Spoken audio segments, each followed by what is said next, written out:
Hello, my name is Peggy Means, and I'm a priest in the Anglican Diocese of Pittsburgh. I was 21 years old the day that my friend drove me to the abortion clinic in Buffalo, New York.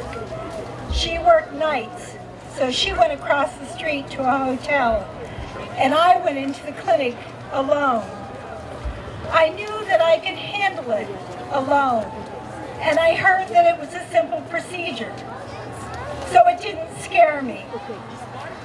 As I looked around, I wondered if I looked confident and secure, or if I looked as alone as I felt. When I looked around, I saw a mother and a young girl holding hands and crying, and I realized how sad they looked, and I wondered if I myself might have looked that sad. But I didn't go there. I couldn't go there. I was strong enough to be alone. It was a minor procedure, and in a couple of hours, my problem would be gone. I tried hard not to think of what was really happening, that I was ending the life of my unborn child. The lies and the delusions continued to drive me for more than 20 years. I took on life's challenges full steam ahead and alone. I was trying to work out my grief, my guilt, and my shame. I expended a lot of energy over the years trying to keep up the facade of strength and confidence. But behind this facade was the real me, living with constant fear, anxiety, guilt, and shame.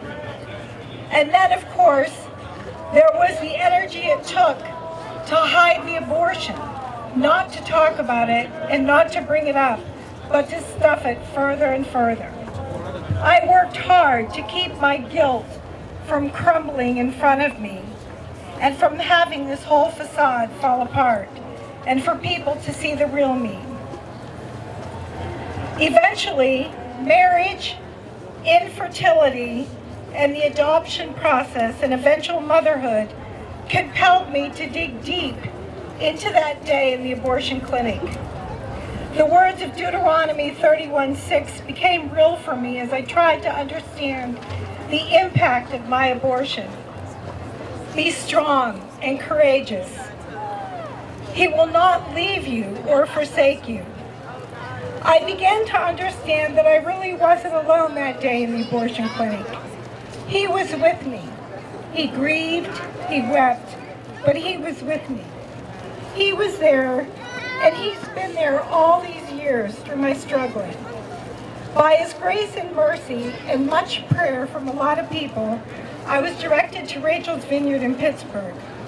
Here I confronted the effects of my abortion. I confessed it as the sin that it is, and I sincerely accepted the redemption and grace that comes only from Jesus Christ. When he called me to be silent no more, his words to St. John in Revelation became very personal for me. He wiped away all my tears. I was no longer dead in my sin. My mourning, my crying, and my pain had gone. The old order of things have passed away, and he has made me new. That's why I'm compelled to be silent no more.